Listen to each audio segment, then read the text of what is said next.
성령 세례에 있어서는 받은 사람도 있고 안 받은 사람도 있다고 하는 것입니다. 우리가 본문을 통하여서 세례 요한의 그 겸손한 마음, 또 물세례와 성령 세례의 그 특징과 차이점이 무엇인지, 그리고 말씀의 그 궁극적인 목표는 성령 세례의 필요성, 그것에 대해서 함께 살펴보려고 합니다. 우선 요한의 그 겸손한 모습이라고 하는 것은 우리가 읽은 말씀 중에서 나는 그의 신발끈을 풀기도 감당하지 못하겠노라. 이것은 요한의 그 겸손한 마음을 드러내고 있습니다. 겸손이라고 하는 것이야말로 사람이 소유할 수 있는 가장 위대한 성격 중에 하나라고 볼 수가 있겠습니다. 겸손하면 할수록 그 사람이 더 위대하다고 하는 것입니다.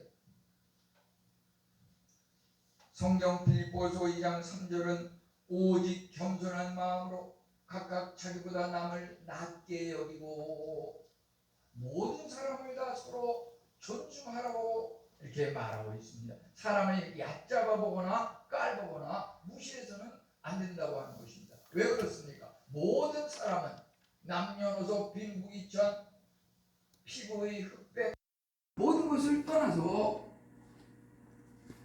인간이 지어질 때 하나님의 형상을 닮아서 지어졌다고 하는 것입니다. 그렇기 때문에 우리가 생각하는 아주 상종하지 못할 사람이라고까지 하는 그 사람조차도 그 안에 하나님의 형상이 담겨 있고 겉으로 드러나지 않는 무한한 가능성의 잠재의식이 있다고 하는 것입니다. 그렇기 때문에 우리는 나에 대한 어떤 교만과 우월감을 벗어버리고 또 나 외의 이웃에 대해서 각각 내 자신보다 더 높이 존중하는 그런 마음이 필요하다고 하는 것입니다. 우리가 참으로 세상 모든 사람을 통해서 하나님의 형상을 발견하고 그 안에 내재되어 있는 잠재의식을 통해서 우리가 도전을 받고 거기서 우리가 점점 커지고 성장하는 것입니다. 그럴지언정 우리 인간을 만든 그 하나님 예수 그리스도에 대해서 경외하는 것이야말로 지혜의 근본일 수밖에 없는 것입니다. 예수님을 위한 크고 작은 행위가 있는데 오늘 여기 나오는 나는 그의 신발끈을 풀기도 감당하지 못하겠노라. 신발끈을 푼다고 하는 것은 상당히 아주 사소한 그런 일일 수 있습니다. 사람이 예를 들어서 그 사람을 영접하고 환영한다 그랬을 때 무슨 외투를 받아서 건다든지 그 사람에게 반가운 얼굴로 팔을 펼치고서 환영을 한다든지 이런 어떤 인사법과 예의가 있겠지만은 신발끈을 푸는 그것은 너무나도 어찌 보면 아주 천하고 얕은 그런 행동이라고 우리가 생각할 수가 있겠습니다. 그렇지만 그리스도를 위해서 베푸는 그 어떠한 형태의 아주 작고 사소한 일조차도 주님께서는 그것을 귀하게 보신다고 하는 것입니다. 저는 그 어린 시절에 사형제 중에서 제가 막내로 태어났는데 지금도 생각하면 형님 한 분 한 분이 세 분이 다 특징이 있고 그러지만은 특히 이렇게 기억에 생생한 것은 그 큰형님이 형님들이 다 사실 운동선수고 운동을 잘하셨는데 큰형님은 그 권투 선수였어요. 권투 선수. 그래 이제 제가 아주 어린 시절에 큰형님이 이 권투를 시합을 많이 하고 이렇게 했는데, 형님이 집에 들어오면 제가 아주 뭐 초등학교도 안 들어가는 아주 어린 아장아장 걷는 그런 시절에 형님하고 장난 삼아서 권투 시합을 했어요. 권투 시합. 그 권투 시합을 하면 할 때마다 형님이 맞아주고 제가 이겨요. 그러면 저는 또 얼씨구나 좋다 하고 그냥 사방팔방에다가 내가 권투 선수 형한테 이겼어 하고 막 뻐기고 자랑하면서 이렇게 의시됐던 그런 시절이 있었던 것 같은데, 그런 것들이 이렇게 크고 나서 생각해 보면 형님은 형님대로 동생을 사랑하는 마음에서 맞아준 거고, 그런 것을 통해서 어떤 형제간의 사랑을 갖다가 느끼게 하는 그런 것이었다고 지금 생각이 듭니다. 예수님에 대한 어떤 그 작은 사랑과 친절이라고 하는 것도 말이죠, 어떤 우리가 생각하는 격식을 갖춘 아주 거창한 그런 어떤 봉사와 섬김도 중요하겠지만 신발끈을 풀어준다고 하는 것, 신발끈을 풀어서 신발을 이렇게 벗겨준다고 하는 것, 그거 정말 나쁘고 천한 건데, 세례 요한은 여기서 말하기를 나는 예수님의 그 신발끈 풀어주는 그 일조차 감당할 수가 없습니다 라고 하는 굉장한 겸손의 표시라고 하는 것입니다. 예수님의 그 공생의 기간에 행하신 여러 가지 하루 일과를 보게 되면은 예수님은 하나님의 말씀을 가르치고 전파하고 각종 병든 자들을 치료하면서 그 하루하루의 일상이 대단히 피곤하고 힘들었다고 하는 것입니다.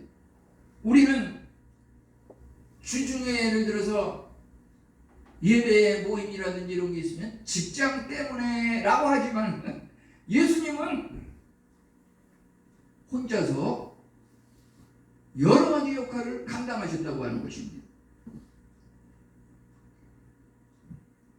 요한복음 4장 6절에 보면은 그 일례로서 예수님께서 길 가시다가 피곤하여 우물가에 그대로 앉으시니, 길을 가다가도 요즘 어르신들 지하철에서 내려가지고 계단 오르는 것도 힘들지만 어디 한 10분 15분 목표지를 가려고 하면 한 번에 오는 사람도 있지만 중간에 한 번 쉬고 두 번 쉬어서 목표지로 이렇게 도착하는 것을 보게 됩니다. 예수님도 얼마나, 사실 공생애라고 하는 것은 어떻게 보면 30살에서 33살 아주 힘이 활기차고 넘치는 그런 시기인데, 예수님의 하루 일과를 보면은 너무 피곤하고 지쳐서 길을 가다가도 주저앉아가지고서 쉬었다고 하는 것입니다. 마가복음 4장 38절은 어떻습니까? 예수님께서 고물을 메고 그 배 후미에서 주무셨다고 하였는데, 그때가 무슨 야간이고 다 잠자는 시간이라서 주무신 게 아닙니다. 제자들이 뭐라고 하였습니까? 예수님께 다가가셔서 깨우면서, 예수님, 지금 저렇게 풍랑이 거세게 일고 배가 출렁이고 물이 들어오고 이런 위태로운 상황에 어떻게 잠만 주무시고 계십니까? 빨리 일어나셔서 우리를 어떻게 좀 안정시켜야 되는 거 아닙니까? 예수님은 그 일과가 너무 피곤하고 지쳐서 그냥 골아 떨어져서 계셨던 것입니다. 그것이 바로 예수님이 100% 신이면서 100% 인간이라고 하는 것이, 예수님은 우리가 겪으신 여러 가지 피로와 고통과 모든 인간의 그 육신의 그런 삶을 그대로 느끼면서 살아가시는 분이라고 볼 수가 있겠습니다. 그렇기 때문에 그분이 하루 일과를 마치고 골아 떨어져서 누워있을 때 그분의 신발끈을 풀어준다고 하는 것이, 신발끈을 풀지 않고 그대로 묶은 상태에서 누워있게 되면 어떻습니까? 그 많은 행선지를 걷다가 발이 아마 퉁퉁 붓고 다리가 저리고 다음날 일어났을 때 때로는 다리에 쥐가 나고 걷기가 쉽지 않았을 겁니다. 신발끈을 풀고 편안하게 주무시지 못하고 그냥 신발끈을 묶은 상태에서 그대로 골아떨어져서 다음날 일어났다고 하면 다음날 목표지인 어느 지역에 가서 주의 복음을 전하고 그곳 주민들에게 복된 소식을 나눠줘야 될 텐데 그곳 주민들이 전혀 예수님을 만나지 못하고 예약된 그 복을 받아들이지 못하는 예수님의 임재를 체험하지 못하는 예수님의 얼굴을 그 보고 싶은 얼굴을 볼 수 없는 그런 상황이 정리됐을 것입니다. 그렇기 때문에 작은 것이지만 사소한 것이지만은 예수님의 그 신발끈을 풀어주는 것이 그렇게 중요하다고 하는 것입니다. 예수님에게는 결코 사소한 일이 있을 수 없습니다. 예를 들어서 우리가 교회에 들어올 때도 또는 집에 드나들 때도 이 문을 열고 들어가게 되는데 사실 보면은 문 넓은 그 대문짝만한 그 입구의 문 안에 들어가서 그 큰 키 높이 같은 그 문 그것만 우리 막연히 생각하지 우리 돌쪽이라고 하는 거 아시죠? 돌쪽이가 뭔지 아시죠?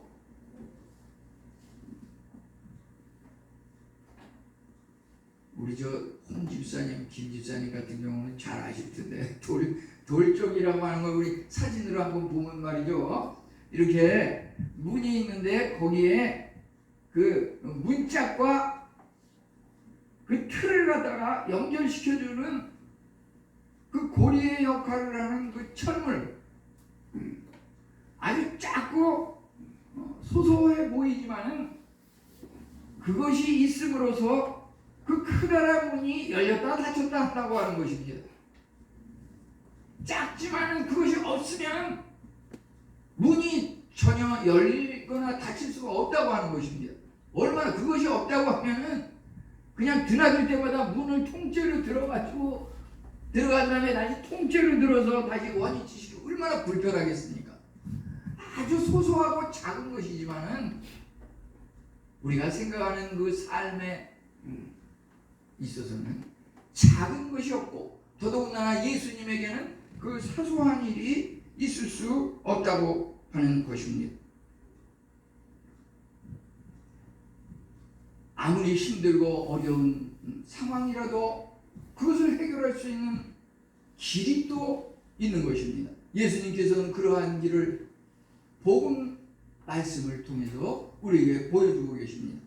예를 들어서 마가복음 2장 4절로 12절에 보면 중풍병자가 예수님이 온다는 소식을 듣고 빨리 가서 그 앞에 가서 나도 치료를 한번 받아봐야겠다라고 하는 간절한 마음이 있었지만은 무리들이 워낙 떼거지로 몰려드니까 중풍병자가 도저히 예수님 앞에 가까이 갈 수가 없으니까 어떠한 방법으로 접근을 하였습니까? 그 중풍병자를 침상에 실어가지고 예수님께서 계시는 그 위치 바로 위에 그 지붕 천장을 갖다가 뚫고서 그 밑으로다가 이렇게 침상을 내려가지고 그 중풍병자가 예수님 앞에 달랑 이렇게 마주쳐서 보이게끔 이렇게 했다고 기록이 되어 있습니다. 예수님께서 그 지붕을 뚫고 침상째 내려온 그 중풍병자를 보시고 뭐라고 말씀하셨습니까? 그 믿음을 보시고서 내 그 침상을 가지고 일어나라 라고 말씀하니까 그 중풍병자가 그 자리에서 일어나서 걸어갔다고 이렇게 기록이 되어 있습니다. 참으로 예수님을 위해서 내가 어떻게 해서든지 예수님을 만나보고 은혜를 받아야 되겠다라고 간절한 마음이 있다고 하면 틀림없이 그러한 방법도 열리게 되는 것이고, 그런 방법을 통해서 우리가 예수님을 만나서 과거에 도저히 이루지 못했던 우리의 기도의 제목들, 소원들 분명히 응답받으실 줄 믿습니다. 아멘. 아멘입니다. 우리 이제 물세례와 성령 세례에 대해서 한번 살펴보면요, 물세례라고 하는 것은, 세례는 그 물로 깨끗이 씻는다고 하는 것인데, 요한이 물로 세례를 주는 것은 죄와 회개의 고백과 관련이 있습니다. 스가랴 13장 1절 구약에 보면은 죄와 더러움을 씻는 샘이 열리리라 이렇게 기록되고 있는데요, 이 죄와 더러움을 씻는다고 하는 것이 바로 요한이 세례를 베푸는 물세례와 연관된다고 볼 수가 있겠습니다. 요한이 참으로 세례를 통하여서 개인을 변화시켰을 뿐만 아니라 당시에 도덕적으로 타락하고 부정부패가 난무하였던 그 시대적 상황에서 사회의 변화를 일으키는 그런 원동력이 되었던 것입니다. 회개에 대한 세례라고 하는 것은 희망에 대한 세례입니다. 그것은 과거에 자기 잘못을 갖다가 모두 청산한다는 그런 의미가 있고, 또 미래의 새로운 그런 삶을 살기로 다짐하는 희망의 의미가 담겨 있는 것입니다. 이제 요한의 세례와 그리스도의 세례는 어떻게 차이가 납니까? 요한의 세례라고 하는 것은 그리스도의 세례를 준비하는 의미가 있고, 그리스도의 세례는 참으로 그 준비한 과정을 완성시키는 그런 의미가 있겠습니다.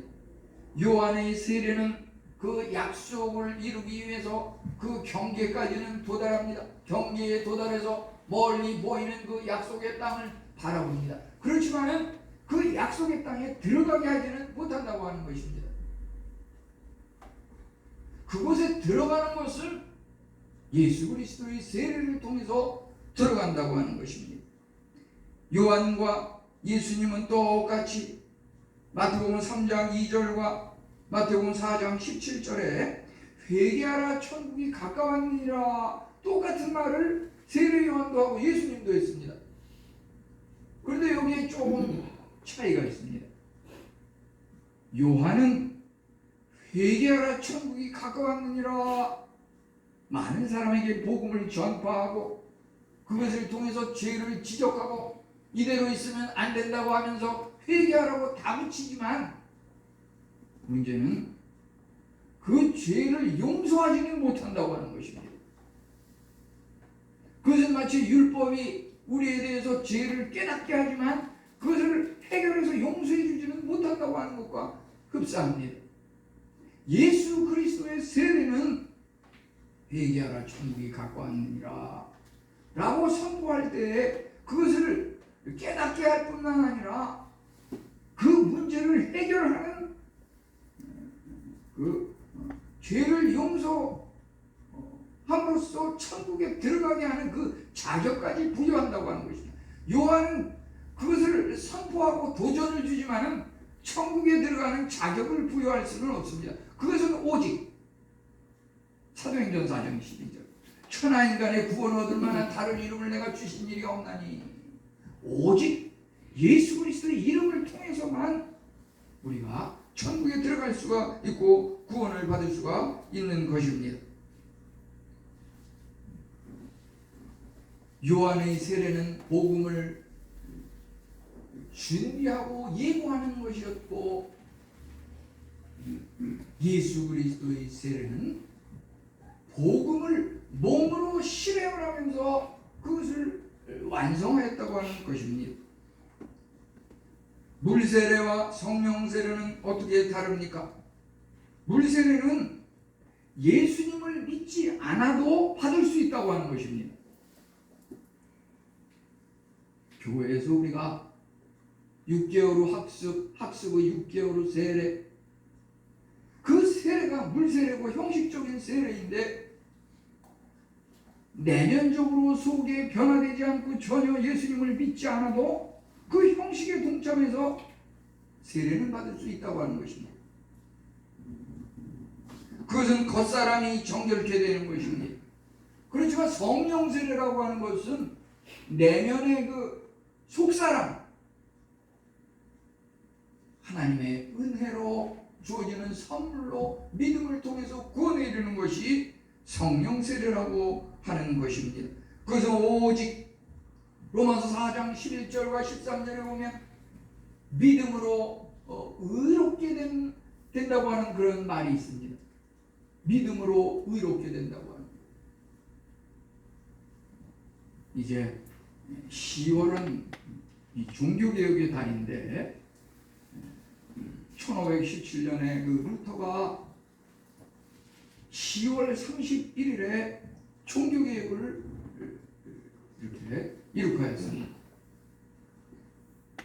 거기에 여러 가지 95개 조항이 있지만은 그 조항 중에서 특별히 눈에 띄는 핵심적인 것은 뭐냐 하면은 당시에 타락한 그 카톨릭 교황과 여러 주교들이 면죄부라고 하는 것을 돌렸습니다. 면죄부는 무엇입니까?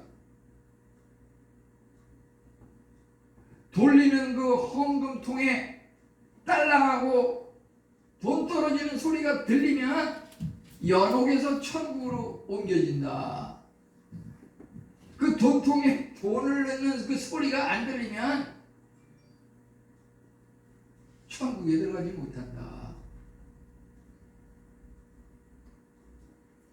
죄 용서함 받고 천국 가는 것을 돈 거래로 하였다고 하는 것입니다.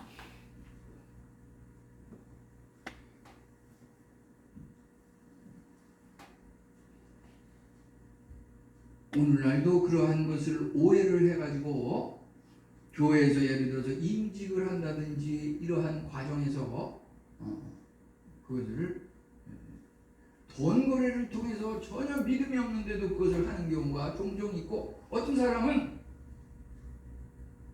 그 돈 액수를 요구하고 얼마를 내라고 하는 그것이 자기한테 은혜가 된다 그러면서 그래서 나는 존경하고 믿음이 확고해졌다고 이렇게 생각하는 사람도 있는 것을 보았습니다. 물론 그것이 마음에 우러나서 하나님 앞에 감사한 마음으로 헌신하는 마음으로 드리는 것을 우리가 마다할 수는 없습니다. 하지만 그것은 각자 자기에게 주어지는 자원하는 마음으로 인색함으로나 억지로 드리는 것이 아니라 기쁨으로 우러나와서 드리는 그것이 올바른 그런 헌신이지, 누가 그것을 강권적으로 요구한다 그래서 그것에 따르는 것은 잘못된 것이라고 볼 수가 있겠습니다. 거기에 그 면죄부 판매라든지 또는 교황의 그 죄사함의 권한을 또 인정했다고 하는 것. 죄사함이라고 하는 것은 예수 그리스도 외에는 아무도 이룩할 수가 없다고 하는 것입니다. 그렇기 때문에 이 가톨릭에서는 물세례를 통해서 과거의 죄, 현재의 죄, 고범죄, 원죄까지 다 용서함 받는다고 이렇게 그 교리서에 나와 있는 것을 보게 되는데, 이러한 것들에 대해서 우리가 물과 세례로 물과 성령으로 세례를 받는다고 하는 것은 물세례도 구원, 성령세례도 구원이라고 하는 의미라기보다 물세례가 물론 전혀 무의미한 것은 아닙니다. 물세례를 통해서 그리스도의 세례, 성령세례를 준비하는 의미는 있습니다. 그 시발점은 될 수 있습니다.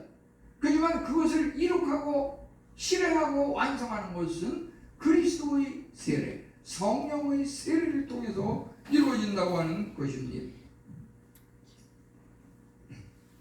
사도행전 8장 15절 16절에 보면은 물세례는 받았지만 성령세례는 받지 못한 그러한 사실에 대해서 거기 분명히 기록이 되고 있습니다.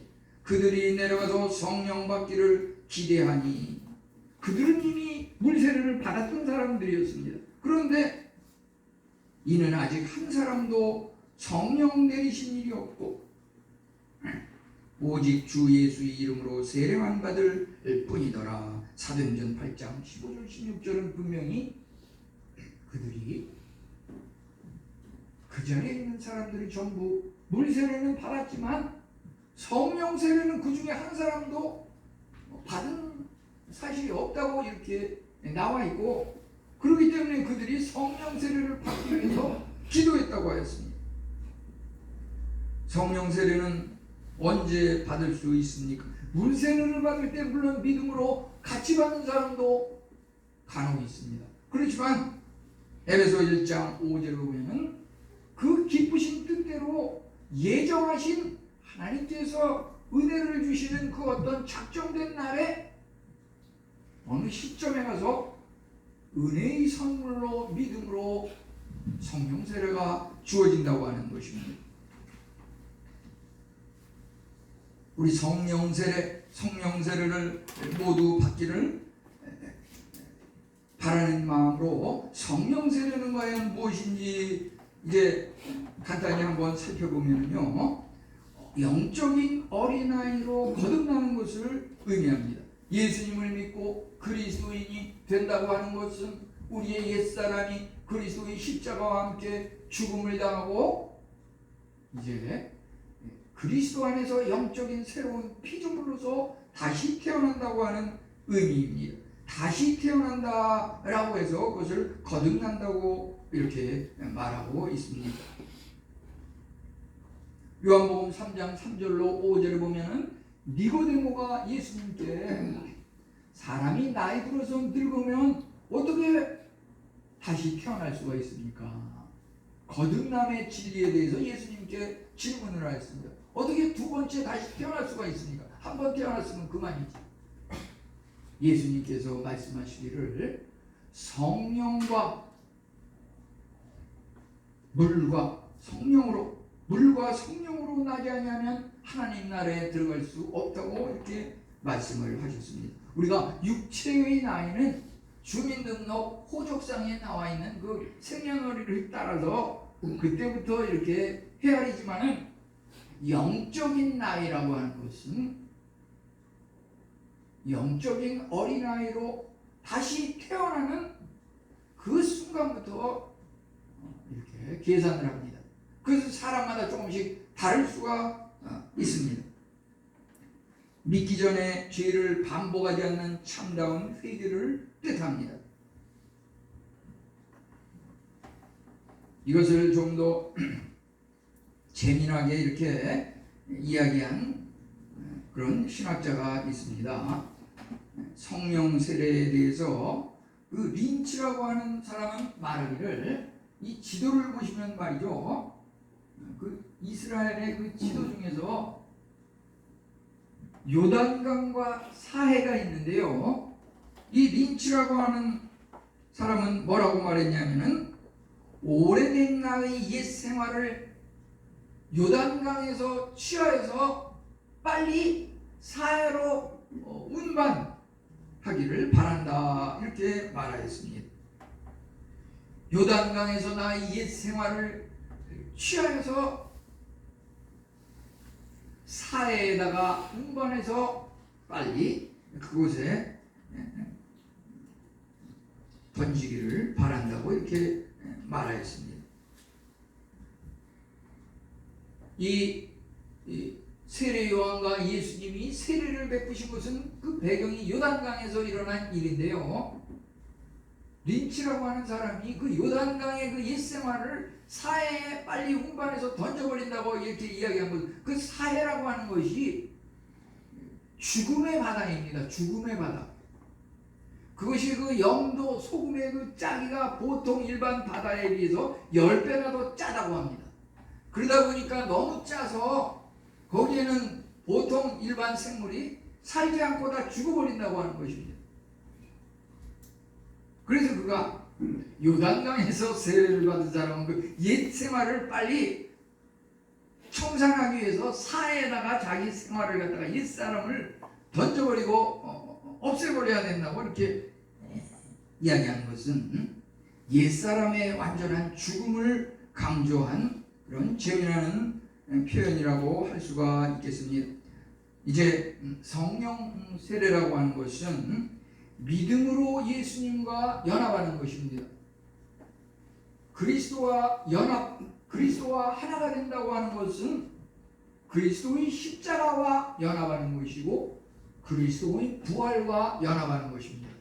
십자가와 연합하는 것은 내 자신이 아무든지 나를 따르려거든 자기를 부인하고 날마다 제 십자가를 지고 쫓을 것이니라. 내 자신의 그 죄악, 자아, 그 고집, 자존심, 자만감 이 모든 것을 십자가에 못 박아버리고 이제 예수 그리스도 안에서 영적으로 새로운 피조로 다시 태어난다고 하는 것, 그것이 바로 십자가 죽음 후에 부활로 다시 태어나는 것인데 이것이 바로 복음의 진수인 것입니다. 창세기 3장 15절에 보면은 여자의 후손이 그의 머리를 치리라고 하는 그런 말씀이 있는데 우리는 이것을 원시복음이라고 합니다. 그것이 복음의 시발입니다.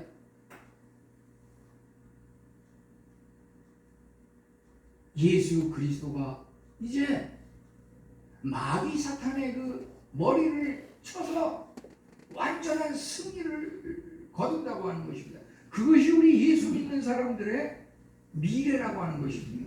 현재는 그것이 당장 눈에 보이지 않지만 우리는 믿음은 바라는 것들의 실상이요 보지 못하는 것들의 증거니라. 히브리 11장 말씀대로 예수 믿는 생활이라고 하는 것은 참으로 날마다 승리의 삶이요 어깨춤이 덩실덩실 추어지는 기쁨의 삶이고 날마다 새로워지는 삶이고 날마다 발전하고 번영하는 그런 삶일 수밖에 없다고 하는 것입니다. 마귀에게 참으로 치명적인 타격이 가해질 것입니다. 지금은 당장 눈에 보이지 않지만 여자의 후손은 내 머리를 사게 할 것이라. 창세기에 그 약속하신 그 말씀이 면면이 계시록까지 이어지면서 이제 주님이 오시는 그날 우리가 소망하는 그 믿음을 따라서 마귀 사탄의 세력이 완전히 고꾸라지고 멸망하는 그것을 갖다가 우리가 목도하게 된다고 하는 것입니다. 불에는 참으로 이제 성령 세례 또는 불세례라고 하는데 그 불세례라고 하는 것이 은혜의 불과 심판의 불이 있습니다. 은혜의 불이라고 하는 것, 우리 아까 기도 많이 하시는 그 권사님이 몸이 아픈 성도들에 대해서 불로 태우사 아픈 몸을 치료하게 해주시며 이렇게 기도하셨는데 그것이 바로 은혜의 불, 치료의 불의 하나라고 볼 수가 있습니다. 그것도 은혜의 불. 말라기 4장에 보면은 하나님께서 해같이 빛을 비추고 햇빛보다 7배나 밝은 태양 광선을 아픈 자의 상처에 비추고 하나님을 믿는 자에게는 이런 은혜가 나타나는데요. 요즘 암 환자들 예를 들어서 항암 치료를 한다 그러고 그 항암 방사선 치료를 받는다고 하는 것은 그 안에 들어가가지고 말이죠. 그 광선이 전부 햇빛을 응용해서 그 파장을 바꿔가지고 의료기구를 만들어서 그것을 비춰주는 것입니다. 암 환자를 치료한다고 그러고서 그 햇빛보다 밝은 그 엄청난 그 파장의 그 방사선을 쐬면서 이렇게 치료하면 보면은 그 암 부위가 소멸이 되고 죽으면서 그 부위가 작아지기도 하고 멀쩡한 사람은 머리카락도 다 벗겨지고 그냥 몸이 아주 축나도록 과거에 그냥 운동을 많이 해서 혈기왕성한 사람조차도 그런 치료를 몇 번 받아도 그냥 막 몸이 그냥 체중이 빠지면서 그냥 힘이 전혀 없고 그냥 시들시들해지는 것을 보게 됩니다. 우리 하나님의 은혜의 불은 그 방사선 치료보다 더 크고 놀라운 효과가 나는 은혜의 불인 줄 믿습니다. 아멘. 우리 이사야 6장 4절로 7절에 보면은 이사야의 입술에 그 스랍, 그 천사가 부젓가루다가 그 핀 숯을 이사야의 입술에 대니까 죄가 정결케 되고 이런 말씀이 나오는데요. 이것은 바로 그 숯불, 불의 그 세례를 통해서 죄사함을 이룩하고 정결케 되는 그런 의미가 있다고 보겠습니다. 그러면은 심판의 불은 어떠한 것입니까? 마태복음 3장 12절에 보면 쭉정이는 버리고 알곡은 모아서 곳간에 드린다 그랬습니다. 쭉정이는 꺼지지 않는 불에 불타버릴 것입니다. 쭉정이라고 하는 것은 믿지 아니하는 불신자, 믿기는 하지만 형식적인 믿음을 가진 자는 심판의 불에 의해서 다 없어진다고 하는 것입니다. 모세 오경의 그 모세와 아론이 회막에 들어가서 하나님의 영광의 빛을 받아서 이제 회막에 나와가지고 백성들을 축복할 때 그 번제단이 기름이 은혜의 불로 타면서 하나님의 은혜와 영광이 거기에 샤키나 하나님의 찬란한 영광이 빛났던 그런 기록이 나오는데요. 안타깝게도 그 아론과 모세는 그렇게 은혜의 불을 받아가지고 백성에게 복을 나눠줬지만은 레위기 10장 1절 2절에 보면은 아론의 아들 중에서 나답과 아비후라고 하는 그 아들 둘은 하나님께서 명령하지 않은 다른 불을 가지고 제사를 드리다가 하나님께서 진노하셔가지고 죽게 하였다고 이렇게 기록이 되어 있는데요. 거기서 이제 10장 1절 2절에 그런 기록이 나오는데 레위기 이제 10장 9절에 가면은 뭐라 그랬냐면은 포도주나 독주를 먹지 말라 그리하여 죽음을 면하라 이렇게 되어 있습니다. 그래서 그 아론의 아들 나답과 아비후가 하나님께서 명하지 않은 다른 제사를 드려서 죽음을 당하였다고 하는 그 심판의 불이라고 하는 것은